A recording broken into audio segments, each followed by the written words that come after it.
Oi, pessoal, eu sou Ana Paula Borgomoni, advogada, e ao meu lado, Fernanda Negreiros, nossa psicóloga.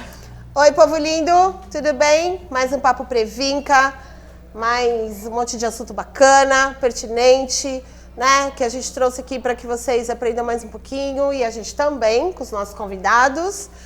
Quem ainda não se inscreveu na rede social, inscrevam-se, dê seu like, seu joinha, bate o sino, todo aquele processo lá bacana que vocês têm que fazer, tá? Para que as coisas cheguem, entendeu? Cheguem até a gente e a gente consiga aí multiplicar as informações da melhor maneira, ok? Vamos lá, gente. Nosso Papo Previnca de hoje vai falar da rede socioassistencial de São Vicente, né? E o nosso convidado é o Jackson Nunes. Tudo bem, Jackson? Tudo bem. Primeiro eu gostaria de agradecer o convite de estar aqui, de poder conversar um pouquinho sobre rede socioassistencial. E sempre quando eu falo de políticas públicas, né, eu gosto de falar um pouquinho da minha história, né? De como tem a ver isso, como é importante para mim a execução de uma política pública. Sim. Porque eu sou atendido por políticas públicas desde os meus 2 anos de vida.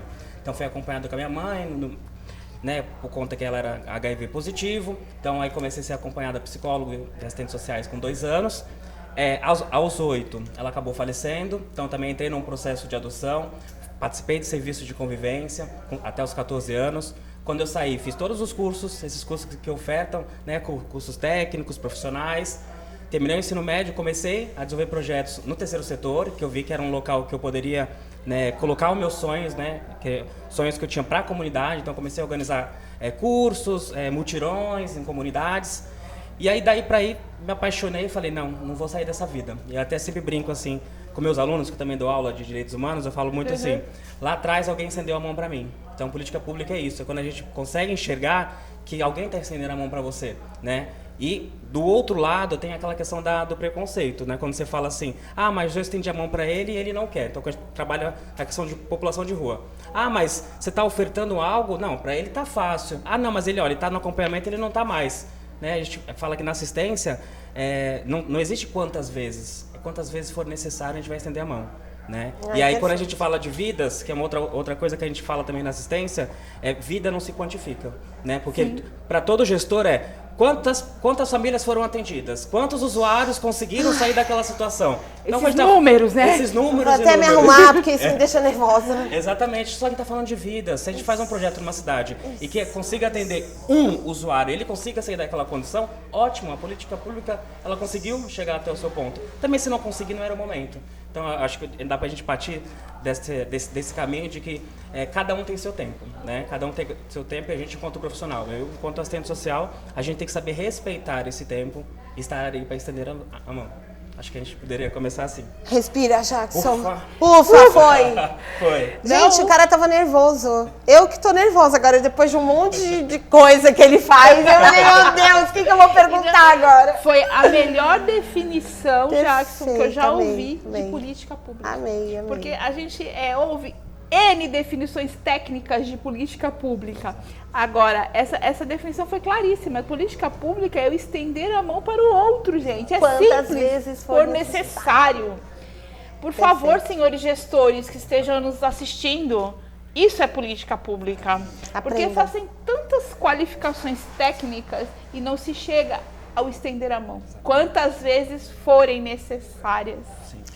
E eu complemento, quantas vezes for necessário e sem pose para foto, porque política pública, né, o foco são as pessoas, não o álbum fotográfico, ok? Vamos lá, Jackson, que você manja do negócio, você né? Manda! A área é sua! E aí, então, só pra gente trazer um pouquinho, né, falar um pouquinho da assistência social em si, né?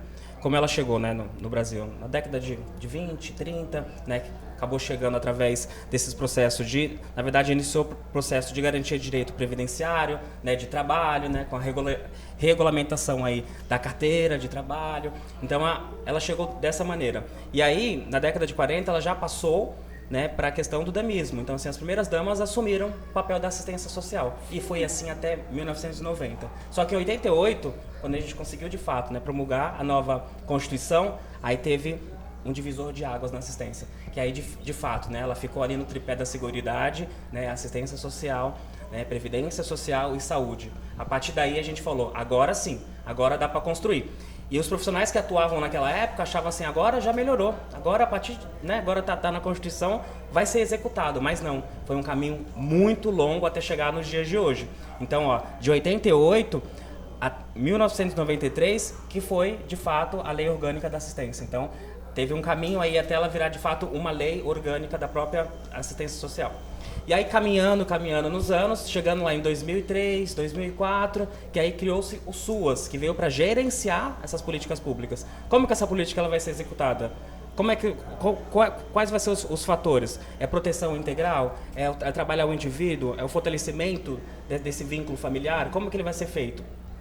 E a partir daí as diretrizes foram continuando, e aí até que se chegou até a tipificação dos serviços socioassistenciais, que é para a gente poder entender o que cada serviço vai fazer.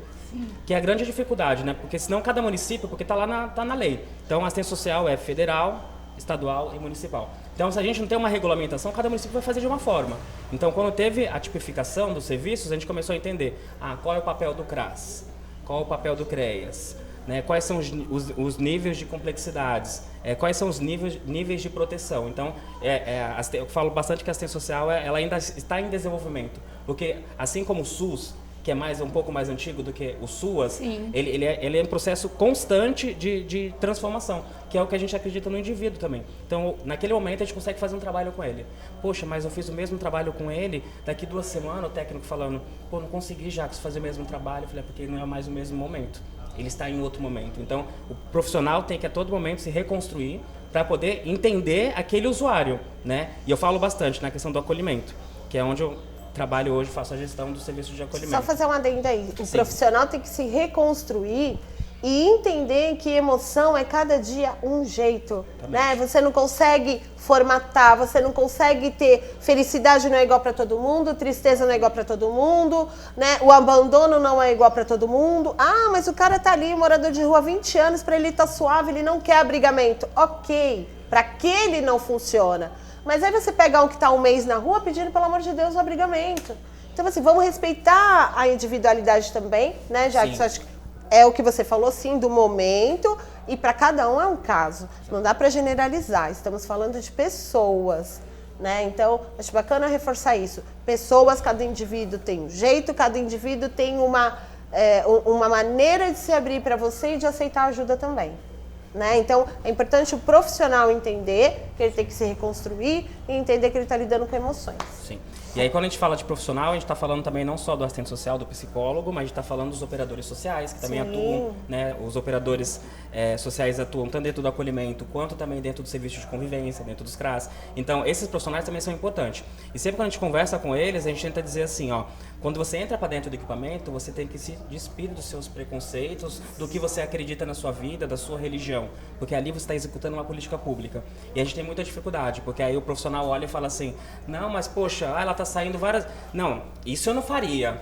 Ou quando você chega num acolhimento de pop rua, que a gente vai lá e introduz 5 refeições no dia, aí o profissional fala assim, poxa, eu não tenho nem na minha casa isso e aqui ele tem isso. Então a gente, sabe, o profissional começa a passar, tipo assim, se eu não tenho isso, trabalho. Exatamente, se eu não tenho, por que ele vai ter? Acho que eu vou colocar um pouco fogo no parquinho aí. Capacitação compulsória. Entrou no setor, começou a trabalhar, capacita o peão. Porque o outro tem que entender que não é só o diploma que vai fazer ele trabalhar lá, concorda? Além do diploma, é o olhar, é o acolhimento, é a prática, é o trabalho multidisciplinar. O que você acha disso? Eu concordo, foi uma das coisas quando eu entrei na prefeitura que eu questionei a empresa até que executa aí o serviço de acolhimento, os profissionais que trabalham como operadores sociais. Eu perguntei, existe um calendário, né? Você tem um calendário de capacitação, de supervisão? Porque isso é importante porque a todo momento a nossa política está se renovando. Então assim, não dá para mim ter um operador social linha de frente, por exemplo, que não entende o que é o SUAS.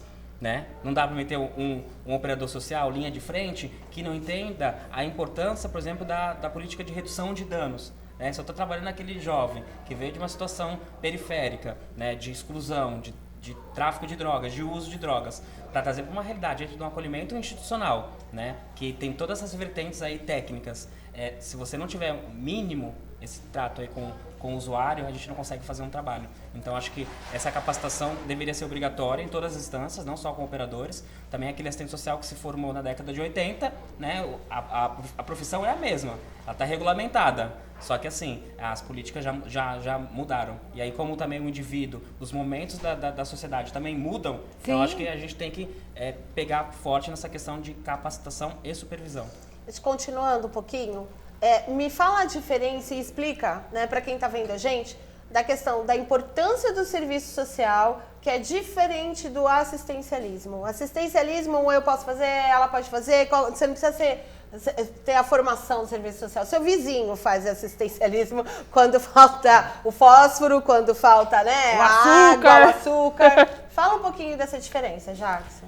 Tem muito profissional que fala assim, não, eu faço a política pública de assistência e eu sou contra quem faz o assistencialismo. Eu penso assim, cada um oferta aquilo que pode. Então, se eu sou um profissional da área jurídica, por exemplo, Sim. eu não posso estar executando de fato ali como um assistente social, mas eu posso, por exemplo, participar de um sopão, de uma arrecadação de roupas. Eu não acho que isso seja ruim. Eu acho que se eu, naquele momento eu estou podendo ofertar isso, ok. Mas agora, quando eu falo de serviço social, né, de uma profissão regulamentada, eu estou falando da questão da transformação do indivíduo, né? Como é que eu consigo, enquanto profissional do serviço social, executar com aquele indivíduo que chegou numa situação, né, de violação de direito, como é que eu vou conseguir essa autonomia?